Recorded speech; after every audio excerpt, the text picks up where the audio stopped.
مسلمانوں اسی طرح سے یہ ساری چیزیں تو وہ ہیں جن کا شمار صدقہ جاریہ میں ہے. اسی طرح فرمایا گیا اگر مرنے والا اپنے پیچھے نیک اولاد چھوڑ کر جاتا ہے وہ اولاد جب تک نیکی کرے گی اس نیکی کا ثواب بھی اللہ اس کے والدین کو عطا فرمائے گا. تو نیک اولاد بھی گویا صدقہ جاریہ میں شامل. آپ چلے گئے دنیا سے, وہ جب بھی سجدے میں سر رکھے گا, فجر کا وقت ہو, ظہر کا وقت ہو, چاشت اشراق تہجد کی بات نہیں کرتا, آپ کا بیٹا صرف نماز پنجگانہ کا پابند ہو جائے, جب بھی پیشانی سجدے میں جائے گی اللہ قبر میں تیرے درجات بلند فرمائے گا. یاد رکھنا بہت توجہ کے ساتھ, اپنی اولاد کو صرف کھلانا پلانا ہمارا کام نہیں ہے. اپنی اولاد کا کسی کانوینٹ اسکول میں, کسی انٹرنیشنل اسکول میں, کسی پبلک اسکول میں داخلہ کرا دینا ہی ہماری ذمہ داری نہیں ہے.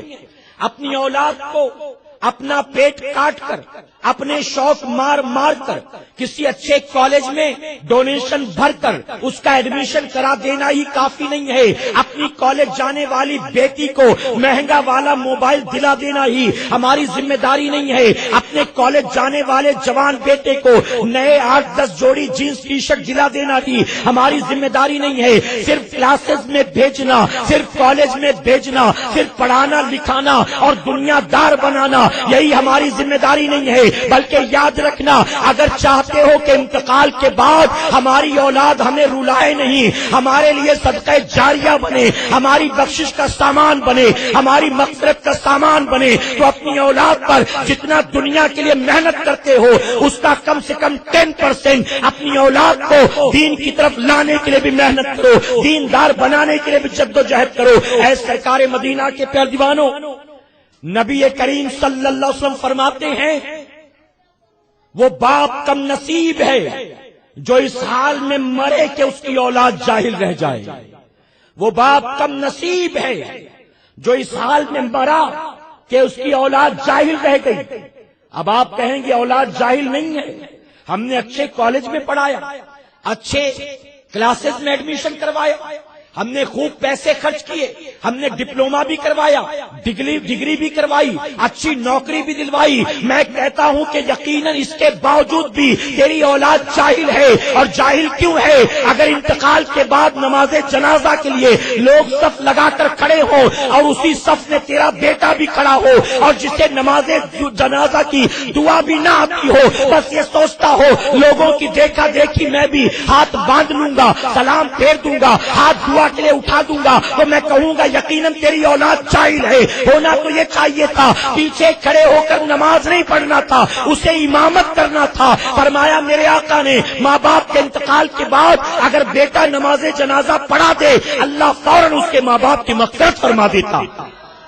اگر بیٹا اس لائق نہیں ہے, ڈگری تو بڑی دلوائی لیکن اس کا شمار جاہل میں, جاہل میں. اس کی وجہ یہ ڈگری, یہ سرٹیفکیٹ, یہ ڈپلوما, یہ عہدے, یہ سند, یہ ساری چیزیں دنیا میں بہت معنی رکھتی ہیں. قبر کی تاریک وادی میں یہ کاغذ کے ٹکڑے کے سوا کوئی ویلو نہیں رکھتی. قبر میں کیا بتاؤ اس کی کوئی ویلو ہے؟ قبر کی تاریک وادی میں اس ڈگری کی کوئی اہمیت ہے؟ کوئی MBA کر کے آیا ہو, کوئی وقت کا بہت بڑا ایڈوکیٹ ہو, کسی نے ڈاکٹری میں پریکٹس کی, بڑا نام کمایا, لندن سے ڈگری لے کر آیا, اپنے علاقے میں بڑا مشہور, دور دراز سے لوگ اس کے پاس آتے, آپریشن کراؤں گا تو اسی سے کراؤں گا, میرا تو سر بھی درد ہو تو اسی کے پاس جاتا ہوں. بڑا نام کمایا, اپنا عہدہ تو نے بہت اونچا اٹھایا, تو نے بڑا نام و عزت کمائی, اسی نام و عزت کے چکر میں دولت کمائی. لیکن بتا کیا یہ عزتیں جو دنیا والے تجھے دیتے ہیں ڈاکٹر ہونے کی بنیاد, انجینئر ہونے کی بنیاد, CA ہونے کی بنیاد, بزنس مین ہونے کی بنیاد, کوئی پولیٹیشین ہونے کی بنیاد, بڑا پروفیسر اور ٹیچر اور لیکچرر ہونے کی بنیاد, یہ دنیا والے جو تجھے اس عہدے کی بنیاد عزتیں دے رہے ہیں, کیا قبر میں فرشتہ بھی اس وجہ سے تجھے عزت دے گا؟ وہاں کیا ساتھ جائے گا؟ آج ماں باپ اپنی اولاد کو دنیا دینے میں کتنی مشقت کرتے. صبح اسکول پہنچ رہا ہے 7:30 بجے, ماں اٹھتی ہے 6 بجے، بچے کو اٹھاتی ہے 6:30 بجے. کتنی تیاری، کتنی محنت. روزانہ کا یہی کام. اگر پیرنٹس میٹنگ ہو تو ماں بھی فری، باپ بھی چھٹی لے کر اسکول پہنچتا. اگر اینول فنکشن ہو تو ماں بھی فری، باپ بھی چھٹی لے کر اسکول پہنچتا. میں پوچھتا ہوں، رپورٹ لینا ہو، اوپن ڈے ہو، میٹنگ ہو، ٹیچر نے شکایت کی ہو، پیرنٹس کو بلایا گیا ہو، آپ اپنی اولاد کو دنیا دنیا دنیا دینے میں کتنی محنت کرتے ہیں. اب جب آپ نے پوری زندگی اپنی اولاد کو دنیا ہی سکھایا ہے، دنیا ہی پڑھایا ہے، دنیا ہی لکھایا ہے، تو آپ کے مرنے کے بعد وہ دنیا دار ہی بن کر زندہ رہے گا، وہ دیندار نہیں بنے گا. اور یاد رکھنا، اگر دنیا دار چھوڑ کر اپنی اولاد کو گئے تو مرنے کے بعد قبر میں یہ خوشیاں نہیں دیں گے، آپ کو قبر میں رلائیں گے. اور اگر مرنے سے پہلے اولاد کو دیندار بنا دیا تو یقیناً اولاد جتنی نیکیاں کرے گی اللہ قبر میں اس کا ضرور تجھے ثواب عطا فرمائے گا. میں